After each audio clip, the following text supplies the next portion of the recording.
Pada pagi 21 Juni 1970, di sebuah kamar lengsernya kekuasaan dari pemimpin karismatik ketahanan rumah.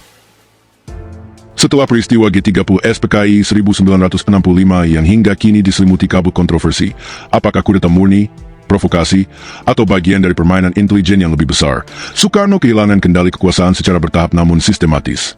Gelombang anti-komunis yang dipimpin militer menyapu Indonesia, membunuh ratusan ribu hingga jutaan orang, dan meninggalkan Soekarno sebagai simbol lama yang harus dihapus demi stabilitas Orde Baru. Titik balik paling dramatis adalah Surat Perintah 11 Maret 1966, Super Semar. Di tengah demonstrasi mahasiswa yang semakin brutal, tekanan militer, dan situasi Jakarta yang chaos, Soekarno menandatangani dokumen itu di Istana Bogor. 3 jenderal, Basuki Rahmat, Amir Mahmud, dan Muhammad Yusuf datang membawa tuntutan. Banyak saksi dan sejarawan menyebut Soekarno menandatangani di bawah tekanan berat, istana dikepung, ancaman kekerasan tersirat, dan posisinya sudah sangat lemah. Super Semar memberi Letnan Jenderal Soeharto wewenang luas untuk mengambil segala tindakan yang dianggap perlu demi keamanan dan stabilitas. Apa yang dimaksudkan sebagai mandat sementara dengan cepat menjadi ala kudeta lembut. Kekuasaan eksekutif bergeser ke Soeharto. Pidato pertanggungjawaban Nawaksara 22 Juni 1966 yang mencoba membela diri dan sistem demokrasi terpimpinnya ditolak mentah-mentah oleh MPRS yang sudah dibersihkan dari unsur-unsur pro-Soekarno. Pelengkap Nawaksara pada Januari 1967 pun mengalami nasib serupa. Pada Maret 1967, melalui TEP MPRS 33 tahun 1967, Soekarno dicabut seluruh mandatnya sebagai presiden dan presiden seumur hidup. Ia resmi menjadi mantan, sebuah degradasi yang menyakitkan bagi seorang pemimpin yang pernah diagung-agungkan sebagai bapak bangsa. Yang jauh lebih tragis daripada kehilangan jabatan adalah pengasingan dan pelecehan martabatnya. Awalnya ditempatkan di pavilion Istana Bogor, kemudian dipindah ke rumah peristirahatan Himpuri Bima Sakti di Batu Tulis, Bogor, dan akhirnya ke Wisma Yaso di Jakarta, sekarang Museum Satria Mandala. Statusnya jelas, tahanan rumah di bawah pengawasan ketat Kopkamtib. Kunjungan dibatasi hanya pukul 10 hingga pukul 13. Anak-anaknya harus minta izin khusus untuk bertemu ayahnya. Surat-surat disensor. Bahkan istrinya, Ratna Sari Dewi, Dewi Soekarno, telah meninggalkan Indonesia atas desakan situasi yang semakin tak tertahankan.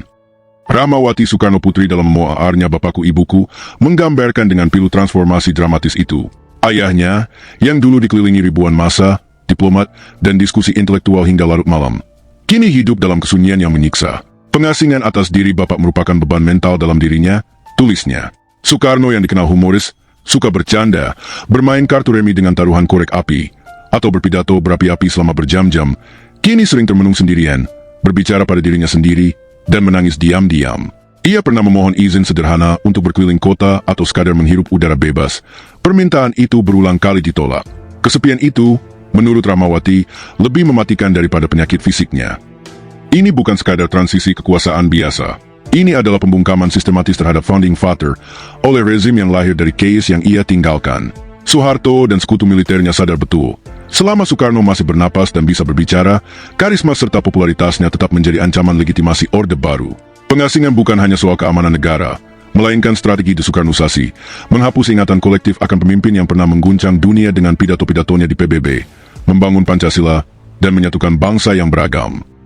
Dari istana megah ke kamar tahanan yang dingin dan sepi, nasib Soekarno menjadi bukti tajam betapa revolusi sering memakan anak-anaknya sendiri. Sang proklamator yang pernah membebaskan bangsa dari penjajah asing, kini dipenjara oleh bangsanya sendiri, bukan di penjara beton, tapi di penjara emas yang jauh lebih kejam karena menghancurkan jiwa sebelum tubuh.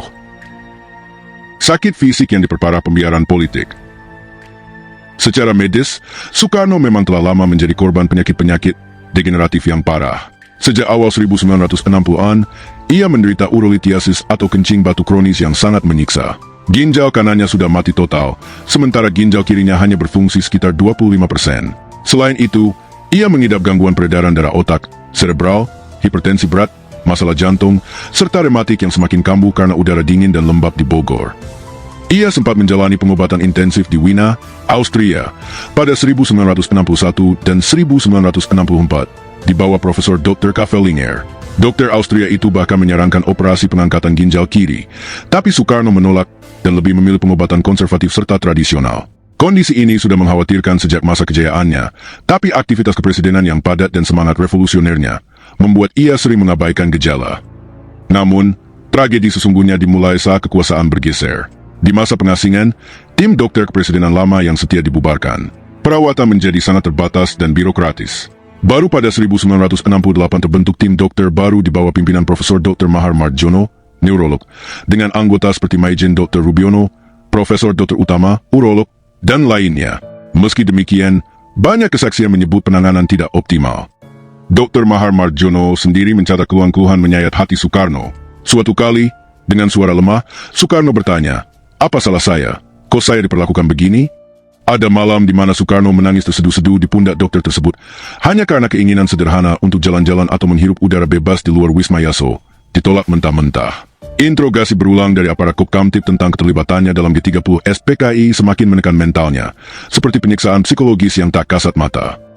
Rahmawati Soekarno Putri dalam memoarnya Bapakku Ibuku menggambarkan betapa ayahnya yang dulu penuh vitalitas kini semakin rapuh. Kondisi fisik yang sudah parah diperburuk oleh isolasi total, sensor surat, pembatasan kunjungan, dan penghilangan eksistensi publik. Obat-obatan yang diresepkan dokter sering tidak tersedia atau tidak diberikan secara rutin, menurut beberapa catatan. Ini bukan sekadar sakit biasa, ini kombinasi mematikan antara penyakit fisik kronis dan trauma psikis yang disengaja. Pada 16 Juni 1970, kondisi Soekarno memburuk drastis. Ia dilarikan ke RSPAD Gatot Subroto dalam keadaan kritis, demam tinggi, sesak napas, gagal ginjal akut, komplikasi jantung, dan rematik yang menyiksa. Kesadarannya terus menurun. Pada pagi 21 Juni 1970 pukul 7 WIB, Insinyur Soekarno mengembuskan napas terakhirnya dalam status sebagai tahanan politik. Di sini muncul pertanyaan investigatif yang tajam dan tak terelakkan. Apakah Orde Baru hanya membiarkan atau ada unsur sengaja memperburuk kondisinya? Sejarawan dan dokter forensik Dr. Abdul Munim Idris dalam bukunya Indonesia Ex Files menyebut pembiaran ini sebagai pembunuh mematikan. Pengucilan sosial, status tahanan rumah, penghilangan akses perawatan memadai, dan tekanan politik terus-menerus mempercepat kematian seseorang yang tubuhnya sudah rapuh sejak lama. Munim menegaskan bahwa pengasingan dan perlakuan tersebut memberi andil, bahkan tanggung jawab atas kematian Bapak Proklamator. Ada spekulasi lebih gelap tentang kemungkinan racun atau konspirasi langsung, terutama mengingat dokumen CIA yang menyebut pembahasan rencana pembunuhan terhadap Soekarno di masa lalu. Namun, bukti medis resmi tetap menunjuk gagal ginjal dan komplikasi sebagai penyebab kontroversi pemakaman. Wasiat diabaikan, makam jauh dari pusat. Tragedi Soekarno tak berhenti saat napas terakhirnya di RSPAD Gatot Subroto pada 21 Juni 1970. Babak paling menyakitkan justru terjadi setelah kematian. Pemakaman yang penuh kontroversi, di mana wasiat pribadinya diabaikan secara sepihak oleh rezim Orde Baru. Ini bukan sekadar soal lokasi kubur, melainkan upaya sistematis untuk menyingkirkan simbol revolusi dari pusat ingatan kolektif bangsa. Soekarno telah menuliskan wasiatnya dengan jelas, termasuk dalam surat tertanggal 6 Juni 1962 dan 16 September 1964. Ia berharap dimakamkan di tempat sederhana di Batu Tulis, Bogor, dekat Istana Hingpuri Bima Sakti yang ia cintai. Gambarannya poetis. Aku ingin beristirahat di bawah pohon yang rindang, dikelilingi pemandangan yang indah, di sebelah sungai dengan air yang bening, di perbukitan dan ketenangan daerah Priangan yang subur di Batu Tulis Bogor, di mana aku pertama kali bertemu dengan petani Marha N. Bukan makam megah seperti Gandhi yang dihiasi Nehru, melainkan kuburan sederhana yang mencerminkan jiwa revolusionernya yang dekat dengan rakyat kecil. Namun, pemerintah Orde Baru di bawah Soeharto memutuskan sebaliknya. Jenazah dibawa ke Blitar, Jawa Timur, dan dimakamkan di samping makam ibunya, Ida Ayu Nyoman Rai. Alasan resmi, keamanan nasional. Makam di Bogor atau Jakarta dikhawatirkan menjadi pusat ziarah massal yang bisa mengganggu stabilitas dan menjadi simbol perlawanan terhadap rezim baru. Sejarawan mencatat ini sebagai keputusan politik murni, menjauhkan Soekarno dari pusat kekuasaan agar karismanya tak lagi mengancam legitimasi Orde Baru, bahkan setelah mati. Keluarga besar Soekarno keberatan keras. Rahmawati Soekarno Putri dan saudara-saudaranya menyatakan, pemakaman di Blitar bertentangan dengan wasiat ayahnya. Sidarto Danu Subroto, mantan ajudan Soekarno, juga mengungkapkan ketidaksesuaian ini. Meski demikian, keputusan Soeharto tetap dijalankan melalui Kepres nomor 44 tahun 1970. Jenazah disemayamkan di Wisma Yaso. Di sana, proses mandi jenazah dilakukan, dengan kabar bahwa Ibu Tin Soeharto ikut membasuh kaki almarhum. Sebuah gestur yang bagi sebagian orang terasa ironis, mengingat hubungan politik yang tegang. Solat jenazah dipimpin oleh Buya Hamka, mantan lawan politik Soekarno yang pernah dipenjarakan atas perintahnya selama Orde Lama. Hamka menerima permintaan wasiat Soekarno untuk menjadi imam solat jenazah dengan lapang dada, menunjukkan akhlak yang mulia di tengah konflik masa lalu. Setelah itu, jenazah diterbangkan ke Blitar untuk dimakamkan. Yang semakin mempertebal aroma konspirasi adalah hilangnya rekaman resmi detik-detik terakhir. Pemerintah pernah berjanji akan mendokumentasikan secara lengkap, tapi rekaman Angkatan Darat yang diminta Guru Soekarno Putra tak pernah ditemukan. Guru, yang diam-diam mengambil foto terakhir ayahnya, pernah menanyakan keberadaan rekaman tersebut, namun jawabannya nihil. Liang kubur di Blitar bahkan digali lebih dalam dari biasanya, konon karena kekhawatiran berlebih terhadap massa atau simbolisme yang tak diinginkan. Semua elemen ini memperkuat narasi desoekarnosasi yang disengaja.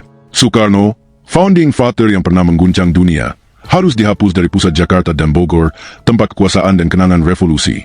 Makam di Blitar yang jauh diharapkan meredam potensi ziarah sebagai bentuk demonstrasi diam-diam terhadap Orde Baru.